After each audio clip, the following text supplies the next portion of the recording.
books can have an absolutely transformative effect. So I wanted to share one of the great books that I have ever read in my life.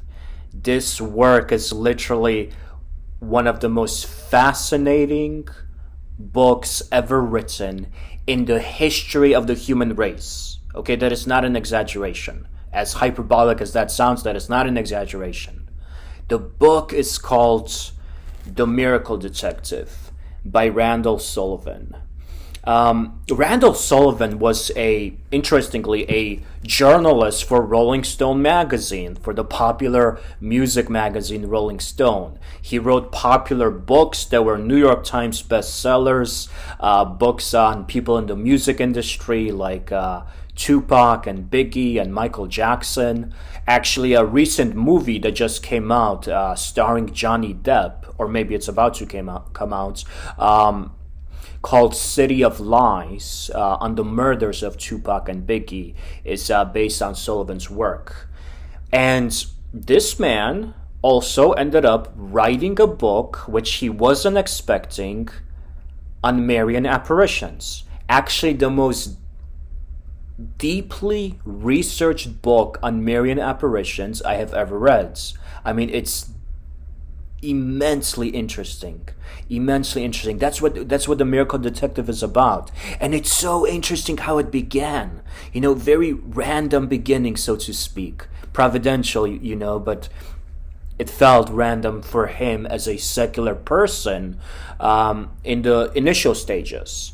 It began because he read a newspaper story, a local story in Oregon, on a woman who claimed to report Marian apparitions. She was a visionary, alleged visionary, and he was fascinated by how someone from the diocese was quoted in that story of saying, "We have it under investigation." So the question for him became, how do you investigate the supernatural? How do you investigate the miraculous? How do you investigate visions, apparitions of the Virgin Mary? And this led to a journey that would transform his life. He was about to enter a world, the mystical dimensions of the Catholic world, that he was not expecting as a secular person, not expecting at all.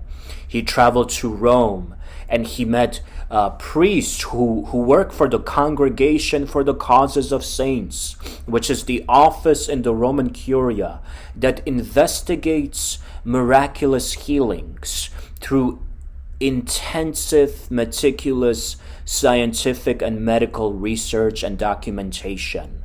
And he found out how many healings throughout the centuries doctors and scientists have labeled as unexplainable, that something happened here that transcends the purview of science, pointing to the possibility of the supernatural, pointing to the possibility of this saint's or this holy person's intercession before God for the healing. And then, as he travels and as he explores places, major Marian apparition sites, he ends up in Medjugorje. It's such an interesting cultural combination there, right? Rolling Stone magazine in Medjugorje. Actually, he stayed with Mariana, the Medjugorje visionary, Mariana Soldo. So a Rolling Stone journalist staying with one of the visionaries. An interesting cultural combination. And it was a profound experience for him, an experience that he wasn't expecting.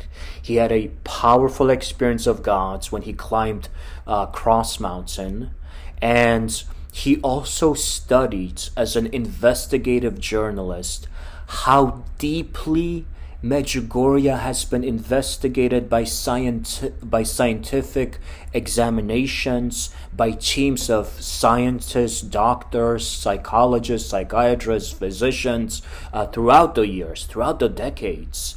And my own book, Medjugorje and the Supernatural, which is based on my PhD dissertation, is about the scientific studies on the Medjugorje visionaries. So some quotes, which I have from Sullivan's book, I know by heart.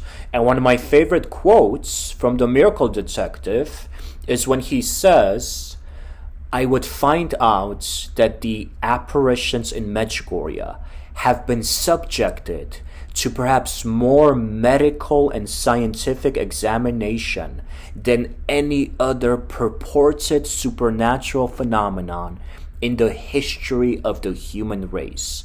End of quotes.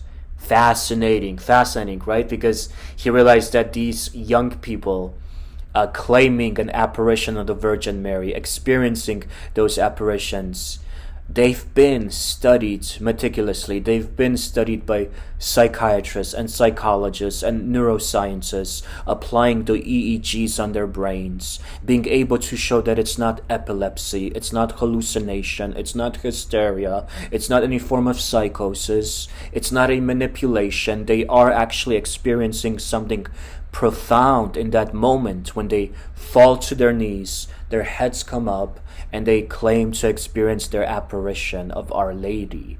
In that moment, they do enter an altered state of consciousness that doctors and scientists consider scientifically unexplainable.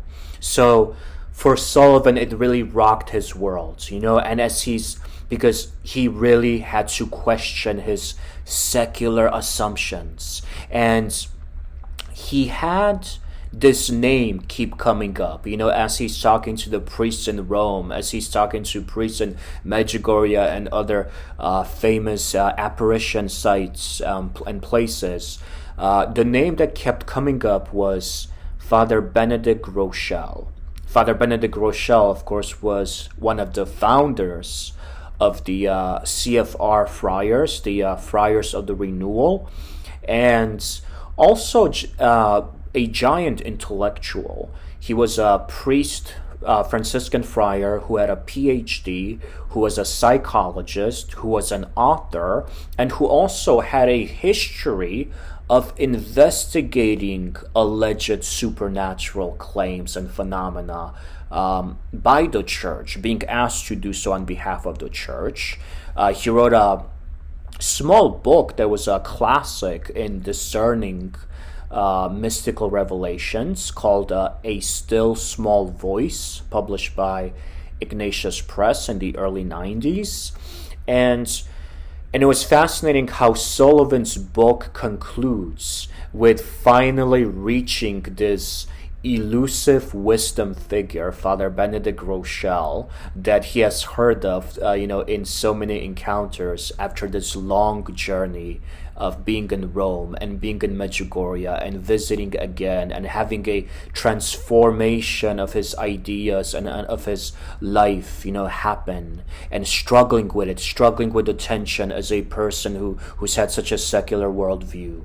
And so it ends with the most fascinating interview with this wisdom figure.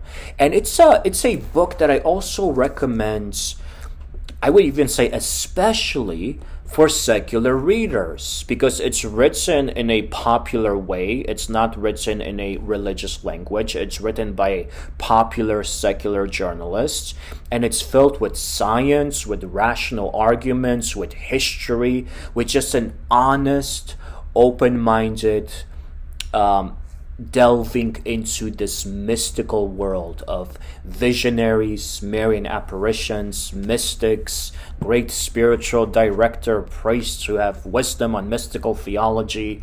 So it's a brilliant, fascinating, adventurous book that takes you on a whole journey, especially if you're somebody who isn't familiar with the mystical dimensions of the Christian faith, especially if you're somebody who does not have a strong faith. It will introduce you to a whole new supernatural worlds. Highly recommend it. I recommend it to your friends, to family. I recommend it for your own reading. You won't be able to put it down, and it will have a significant effect.